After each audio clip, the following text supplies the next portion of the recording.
Hello friends, घराबाहेरच्या पुढच्या व्हिडिओमध्ये तुमचं स्वागत. आणि आत्ता पहाटेचे 4 वाजलेत आणि बाहेर खूप पाऊस आहे.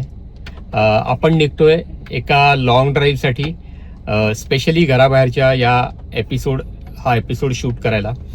आणि हे डेस्टिनेशन तुम्हाला व्हिडिओच्या टायटलवरून समजलंच असेल, चिपळूणला आपण का जातोय ते तुम्हाला कळेलच. पण 2 गोष्टी ठरवलेल्या आहेत आज. पहिली गोष्ट म्हणजे भगवान श्री परशुराम यांचं मंदिर आहे. खूप वर्षांपासून जायची इच्छा आहे. मला गावी जाता येताना ते स्थान लागतं, पण कधी जाण्याचा योग नाही आला. सो आज मी ते करणार आहे. आणि चिपळूणला इथेच माझ्या जवळच राहणारा बिल्डिंगमधलाच मित्र आहे, तर त्याला सरप्राईज द्यायचं आहे, त्याला भेटायचं आहे आणि त्याच्यासोबत जायचं आहे एका खास ठिकाणी. कुठे आहे ती जागा, कुठे जाणार आहोत, बघत राहा व्हिडिओ शेवटपर्यंत.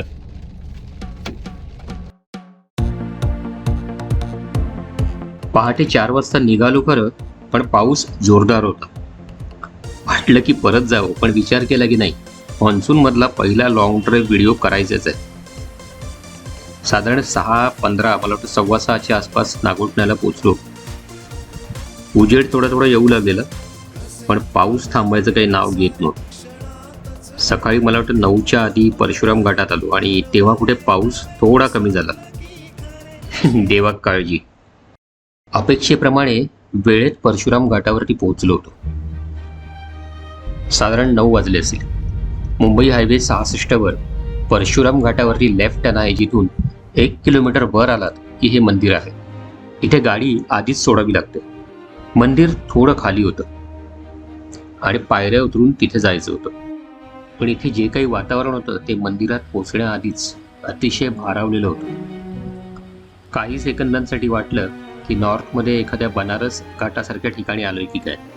उतारावरती असलेली गावातली वाडी आणि त्या वाडीतली ही दाटीवाटीने असलेली घरं खूप सुंदर दिसत होती.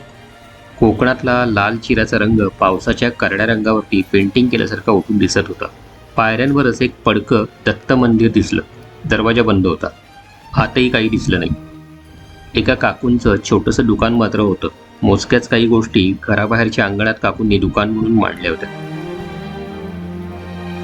मंदिरात येण्यासाठी एंट्री पुढून आहे, पण आपण जातोय मंदिराच्या मागच्या बाजूने. मंदिराच्या आत छोट्याशा कमानीमधून आत आलो. आत येताच अतिशय सुंदर असा मंदिराचा आवार होता. लहानसं असं पाण्याचं तळ आणि सभोवती छोटी मंदिरं होती.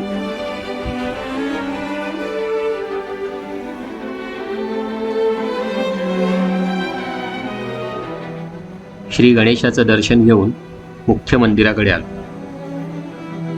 मंदिरामध्ये शूट करण्यासाठी परवानगी नसल्यामुळे मी तुम्हाला हे मंदिर बाहेरून दाखवतो आणि श्री परशुरामांची स्टोरी पण सांगतो. इथे गाभाऱ्यात 3 मूर्त्या आहेत. डावीकडे श्री परशुराम ब्रह्मचारी आहेत, हे दर्शवणारी काममूर्ती. उजवीकडे मृत्यूवर विजय मिळवणारे म्हणून काळ मूर्ती आणि मध्ये श्री भगवान परशुराम. अशा 3 मूर्ती तुम्हाला इथे गाभाऱ्यात दिसतात. गुरु ब्रह्मेंद्र स्वामी यांनी 17व्या शतकात या मंदिराचा जीर्णोद्धार केला. यावेळी खुद्द कोल्हापूरचे शाहू महाराज सुद्धा इथे उपस्थित होते. मंदिराच्या आजूबाजूला असंख्य लहान मोठे दीपस्तंभ सुद्धा दिसतात.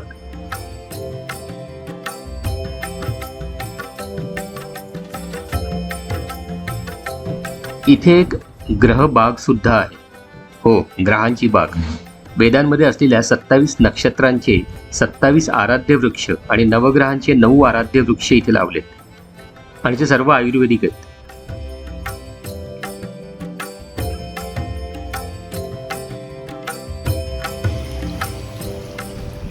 मंदिरामागे श्री परशुराम यांची माता देवी रेणुका माता यांचं यादवकालीन मंदिर तुम्हाला बघायला मिळतं.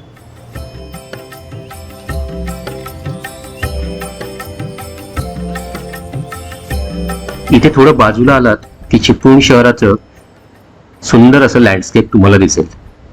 ते बघून आणि आशीर्वाद घेऊन मी पुढे निघालो.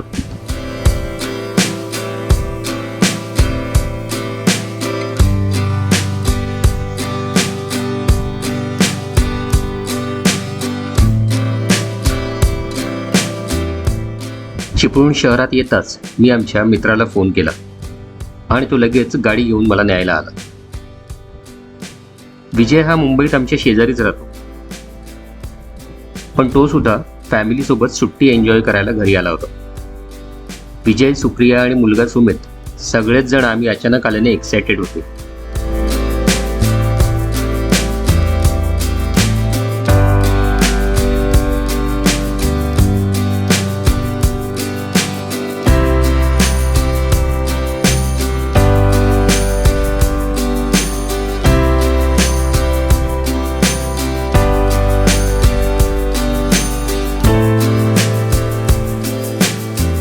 गप्पा झाल्यावरती त्याने आम्हाला त्याची बाग दाखवली.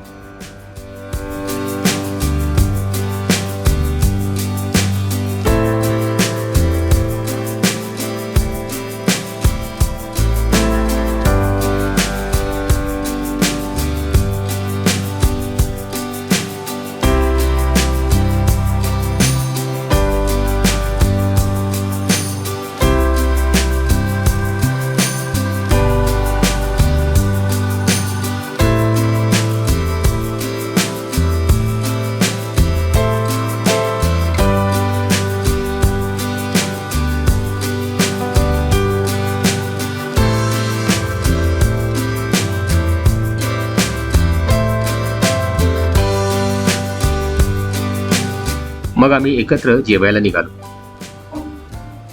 विजय म्हणाला, तुला मी खास ठिकाणी घेऊन जाणार आहे, चिपळूणमधील सर्वात जुनं आणि ऑथेंटिक अशी व्हेज थाळी खायला.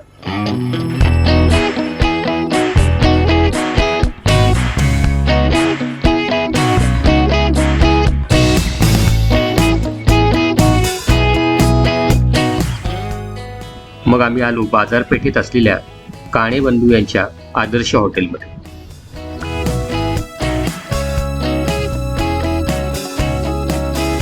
या हॉटेलला इतिहास आहे हे इथल्या वातावरणात समजत होतं.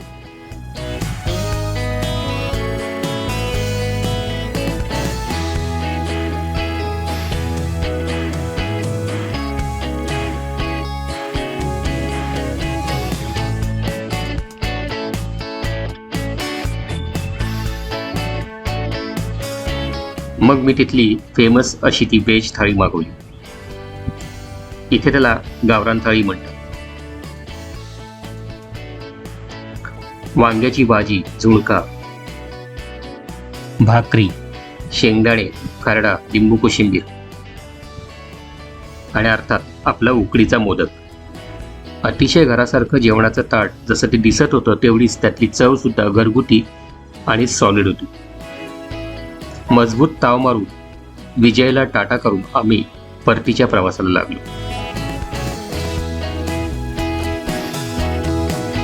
आय होप तुम्हाला हा व्हिडिओ आवडला असेल. आपली पहिली monsoon trip, road trip Mumbai to Chiplun, आणि याच्या पुढचा व्हिडिओसुद्धा मान्सूनचाच असणार आहे, अजून एक रोड ट्रिप. बघत राहा, सबस्क्राईब करा, बेल आयकन क्लिक करायला विसरू नका.